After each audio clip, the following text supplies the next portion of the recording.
Class 10th विज्ञान।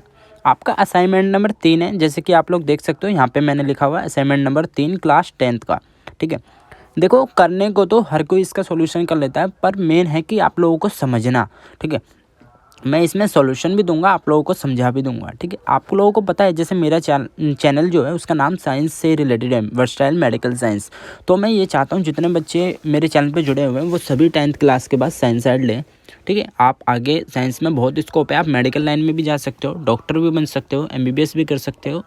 ठीक है, और आप साइंटिस्ट भी बन सकते हो। ठीक है, तो ये सब गाइडेंस आपको ज़रूरी है। तो ये कैसे मिलेगी आप लोगों को, तो ये मेरे चैनल पे आप लोगों को मिलती रहती है। तो चैनल पे बने रहें। ठीक है, देखो सबसे पहले आपको सभी बच्चों को लिखना है, अपनी अपनी नोटबुक सभी बच्चे निकाल लेंगे जिसमें आप अब तक के अपने सारे असाइनमेंट करते आ रहे हो, साइंस की नोटबुक। ठीक है, तो आपको क्या करना है, सबसे पहले लिखना है क्लास अपनी लिखनी है, फिर आप विषय लिखेंगे, फिर आप असाइनमेंट 3 करके लिखेंगे, फिर आप अपना मंथ लिखेंगे नवंबर। आपका नवंबर का असाइनमेंट है, ये याद रखना। ठीक है, और मैं सारे असाइनमेंट अपने चैनल पर डाल देता हूँ। क्लास 10th के मैंने मोस्टली असाइनमेंट डाल दिए हैं, आप लोग देख सकते हो जाके।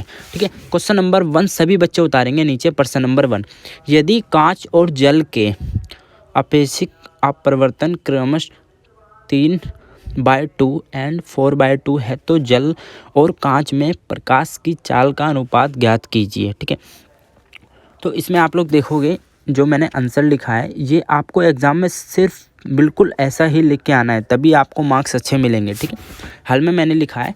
ठीक है, आप लोगों ने सभी बच्चों ने क्वेश्चन उतार लिया, अगर नहीं उतारा तो मैं फिर से कर देता हूँ, आप लोग क्वेश्चन उतार लीजिए पहले। ठीक है, वीडियो पॉज करके आप लोग क्वेश्चन उतार सकते हो, फिर मैं आंसर की तरफ चलूँगा। ठीक है, तो जैसे मानता हूँ सभी बच्चों ने उतार लिया होगा, नीचे चलते हैं।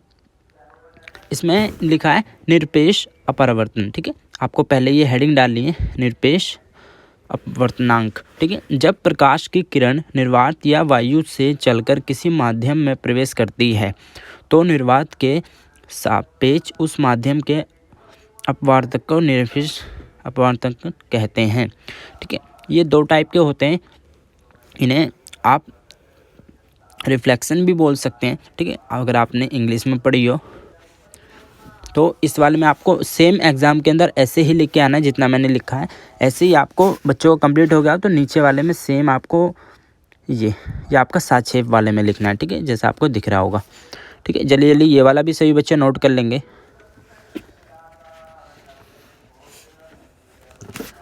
तो अगर आपको मार्क्स चाहिए तो आपको डिफाइन लिखना ही पड़ेगा, फिर जाके हम लोग हल करेंगे इसका कि हमें क्या क्या दिया हुआ। ठीक है, आपको सबसे पहले सूत्र लिखना है। सूत्र आप लिखोगे हल करके N2 अपॉन में N1 equal to V1 upon V2।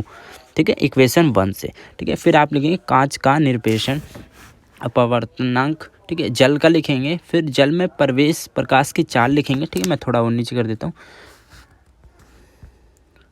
ठीक है, पहले आप कांच का लिखोगे, फिर आप जल का लिखोगे, फिर आप जल में प्रकाश की चाल, फिर कांच में प्रकाश की चाल। ठीक है, ये N2 N1 V1 V2 N2 आपको 3/2 दी हुई है, N1 आपको 4/3 दिया हुआ है जो आपका चाल कांच का है और जल का। ठीक है, दोनों का।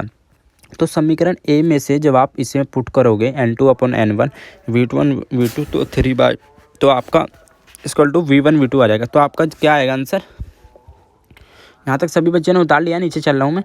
तो आपका आंसर ये आएगा V1 upon V2 equal to 3/2 into 3/4। जब इसको कैलकुलेट करेंगे तो V1 अपॉन V2 9/8 आ जाएगा आपका। ठीक है, तो आपका रेशो क्या बन गया, V1 रेशो V2 9/8। ये आपका आंसर आ गया। नीचे आप लोग लिख देंगे। ठीक है, जैसे मैं दिखाता हूँ आपको, यही जाल और कांच में प्रकाश की चाल का अनुपात है। ठीक है, यहाँ पे अनुपात आएगा, ये मैं लिख देता हूँ 1 सेकेंड, अगर आप लोगों को समझ ना आ रहा हो तो यहाँ अनुपात आएगा।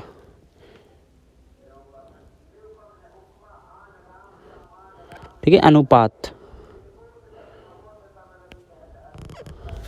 ठीक है, ये अनुपात है। ठीक है बच्चों, अब क्वेश्चन नंबर 2 की तरफ आ जाते हैं आपका। ठीक है, प्रश्न नंबर 2 में आपको दिया हुआ है, पहले प्रश्न नंबर 2 सभी उतारेंगे।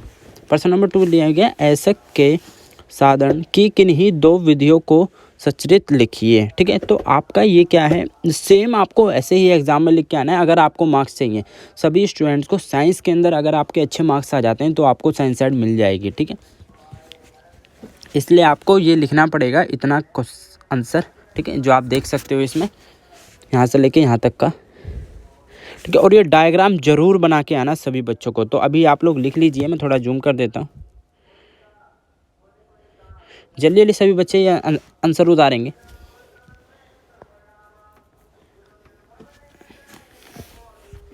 ठीक है, उतार लिया सभी बच्चे ने। मैं नीचे चलता हूँ।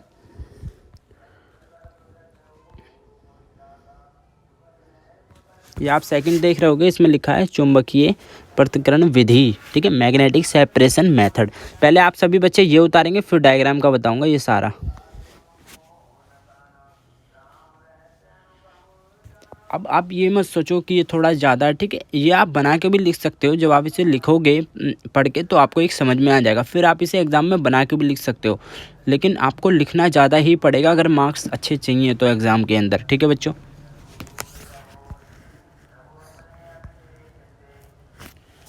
तो आप ये देख सकते हैं, ये रहा। ये आपको डायग्राम बनाना है पूरा। ठीक है,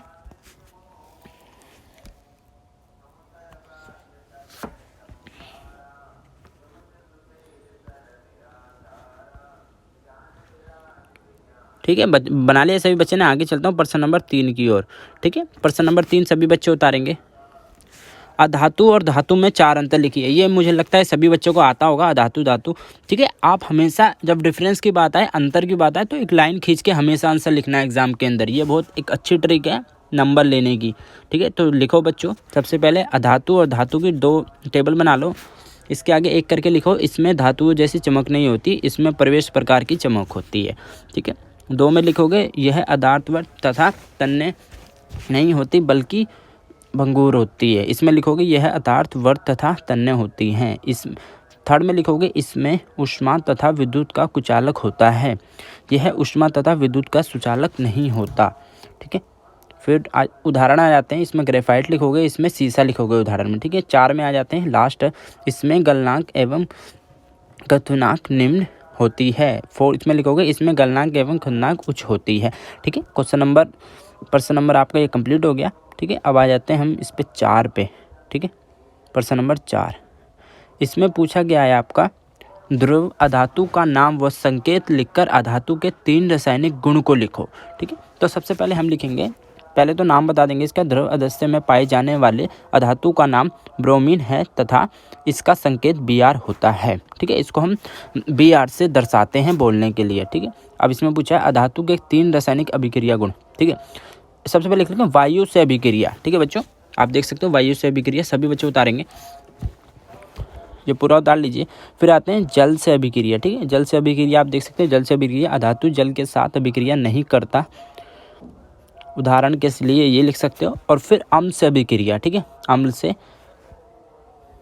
अभिक्रिया अधातु सादर अम्ल से अभिक्रिया करते हैं, उदाहरण सल्फर तथा संद नाइट्रेट अम्ल अभिक्रिया सल्फर डाइऑक्साइड से जल मुक्त होता है। ठीक है, इसके 3 पॉइंट है, ये लिख लेना। अधातु, ठीक है, अम्लीय तथा अथवा उदासीन ऑक्साइड बनाते हैं। अधातु इनमें अम्लों में से हाइड्रोजन गैस को पुनः स्थापित नहीं कर सकते। ठीक है, यह आपका कंप्लीट हो गया प्रश्न नंबर 4। प्रश्न नंबर 5 की ओर आ जाते हैं। ठीक है, 5 आपका दिया प्रश्न नंबर 5। ठीक है, समतल दर्पण द्वारा बने किसी वस्तु के प्रतिबिंब के 3 मुख्य अभिलक्षण क्या होते हैं। ठीक है, सबसे पहले क्वेश्चन उतार लीजिए सभी बच्चे। आंसर पे आते हैं। आंसर में आपको लिखना है, पहले हेडिंग डालिए समतल दर्पण, जैसे इसमें हेडिंग डली हुई है ब्लैक पेन से। ऐसे दर्पण जो एक तरफ से कांच होते हैं, दूसरी तरफ से पॉलिश किए जाते हैं, उसे हम समतल दर्पण कहते हैं। आपने घरों में भी देखा होगा, जो शीशा होता है उसके पीछे कांच के पेंट लगा होता है, तो उसे हम समतल दर्पण कहते हैं। उदाहरण के लिए घरों में देखने वाला शीशा, ठीक है, वही आ गया। समतल दर्पण के अभिलक्षण। समतल दर्पण द्वारा बना प्रतिबिंब सदैव आभासी तथा सीधा होता है एवं प्रतिबिंब का आकार वस्तु के आकार के बराबर होता है। ठीक है, एक पॉइंट यह हो गया आपका समतल दर्पण के अभिलक्षण का। दूसरा हो गया समतल दर्पण द्वारा प्रतिबिंब दर्पण से उतनी ही दूरी पर होता है जितना उस वस्तु से रखी हो।